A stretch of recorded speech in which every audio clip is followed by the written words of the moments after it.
Beth, I'm 46. In 2023, I was diagnosed with leukemia, and thanks to Westmead Hospital and Ward C5A, I am now cancer-free. I'd been feeling unwell with a couple of fevers, developed a strange kind of pain in my abdomen. The pain got worse and worse and worse. So I went to Blacktown ED, bloods were taken, more bloods were taken, more bloods were taken. 3 doctors came in and drew the curtain, and they just said, we're haematologists and you've got leukemia. It's just a shock. Leukemia is a form of cancer of the blood-making cells. So unlike, say, a cancer of the lung or of the kidney, from diagnosis it's basically spread throughout the body. It can't be cured with a surgical procedure like many of the early solid cancers can be. Beth had a particular kind of acute leukemia which has certain genetic features, which means it's high-risk acute leukemia. She was at very high risk of actually dying from the leukemia. There was bad days, 100%, many, many bad days. The only way I got through it was all those people around me, especially the doctors and the nurses from day to day. They're the ones that make your day. They're the ones that see you haven't been out of bed for 5 hours. They're the ones that see you're not your normal self. They're really lovely and understanding. I always said, I'm not losing my hair, I'm not losing my hair, I'm not losing my hair. And then a few days later, I realised my hair was falling out, and Jasmine came in and she put plastic down in the bathroom and she shaved my head. And it's that moment that you go, oh, I'm sick. But she made it a bit easier. They go beyond. Right from her diagnosis, she was almost certainly going to need a stem cell transplant to actually produce a cure. She had also had certain genetic features which indicated that the outcome was likely to be poor with just chemotherapy.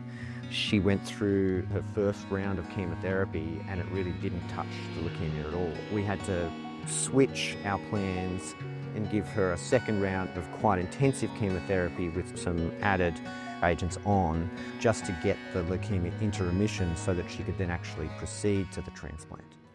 Stem cell transplants are exciting for a patient in terms of how hard they have worked to get there.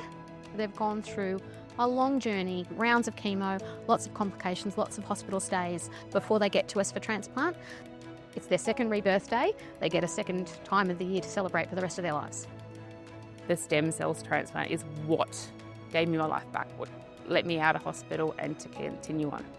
There are no words for the fact that somebody develop something to save people's lives, because chemo alone wouldn't have saved me.